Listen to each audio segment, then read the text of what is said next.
push-pull legs, the classic bro split, and full body workouts. These have been heavily debated to which one is the most effective and what one is going to get you the best results. I'm going to take a deep dive and dissect each workout routine and find out for you what the best routine is to take your cricket to the next level. The classic sort of bro split style workout, they're going to have a full day doing chest, full day doing shoulders, back, arms and legs. So across the week that'll sort of look like you have all these are going to be your chest workouts. So Monday will be chest, obviously, most important. Tuesday then be shoulders. Wednesday, these can be legs.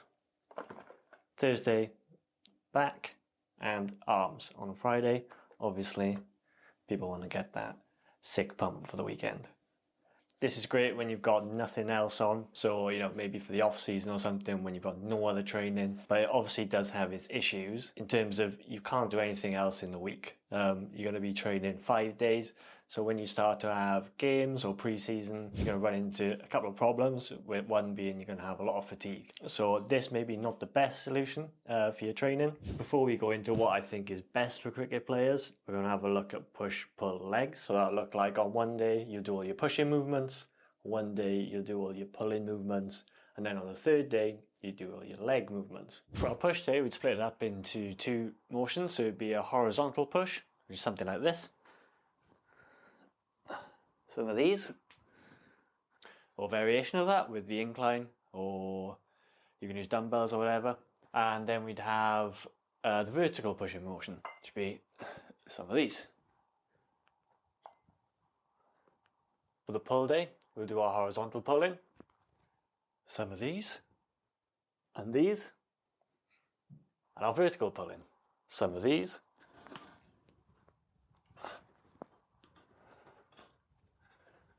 other vertical pulling exercises would be an upright row, or if you can afford one, and like me, a lat pull down machine. For your leg session, then you're going to have everything that covers sort of the quads, hamstrings and calves. So you're looking at your RDLs, your squats, your leg presses, leg extensions, and then your calf raises. You'll have these, and these. If you were in your off season, you could do that. You could run that through twice. So 6 sessions in the week with 1 rest day. Or if you go further into the season, where you're only doing 3 gym sessions, then it's great for that. And then if you wanted to put anything else around it, like a conditioning sessions, what would that look like in the week? Then Monday, you might move some of these movements over here. You'll do less chest movements, so that'll come out, but you'll move some other movements from the week into your push day on Monday. Then some more movements coming out into your Tuesday, which will then potentially be your pull day.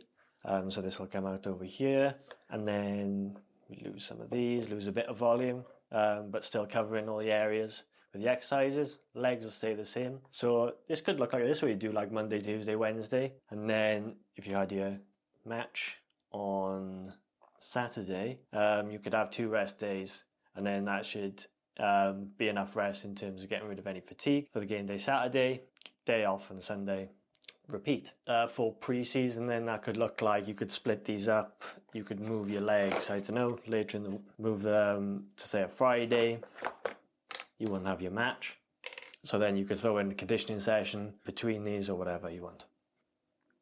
And the last split we got is full body workouts. So what these look like are a mixture of all exercises covering all parts of your body in one session. It'll tend to look like you'll do an upper body sort of push-in exercise, a pull-in exercise. You could do a leg exercise, posterior chain exercise. So this is what 3 full body sessions might look like. First session, we've got back squat, a bent over row, shoulder press and hamstring curl. On the second session, bench, remaining deadlift, a pull up and hammer curls. The third session, deadlift, leg press, incline dip, dumbbell bench press, and a tricep pull down. In terms of what your week may look like, you may then lose sort of the volume of leg day, and that will go on a Monday.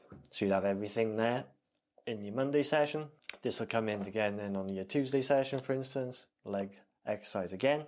And then same again, maybe on a Thursday, if you're doing 3 sessions, you may have some upper body exercises in there too to cover all parts of your body. So as you can see, sort of the same as a sort of a push-pull leg split, still sort of 3 days of training a year, and you're covering the same amount of volume, but it's over 3 different days. So over the week, it's the same volume, but you're just getting a bit of volume on each of the days. So this is great to use obviously when you're in season, pre-season, and you could probably use it off season as well if you really wanted to. Obviously again, if we take example, if we've got a match on a Saturday, what you might do, you might have 2 full body sessions when you're in season. So you start the week Monday, Tuesday, and then you've got 3 days until your match. So this is going to reduce the amount of fatigue you're going to take into a game. You may do a light conditioning session later in the week just so you're feeling fresh, but the main aim is to get your work in early in the week, so you're still sort of hanging on developing that strength and power. Then you've got enough days to make sure you're fully rested, and then that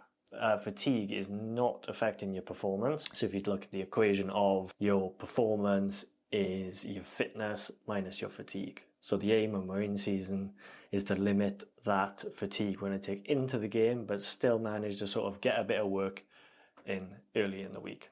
Full body workout is also great, you know, if you're someone not obviously at that professional top level, if you're struggling with time, you got family, work or whatever, full body workouts are great just to shove in whenever you can and you feel like you get a full body session, rather than going in and just doing your shoulders or your chest and you only do 2 sessions a week. You may feel like you're missing out on a lot. So this is a great way just to cover a bit of volume in all your areas. So essentially the best split is down to you. What you got time for, what your training looks like, and how many games you're playing. If you're looking for some more tips on your gym work for cricket, then we've got a free ebook out at the minute and I'll put the link in the description for that.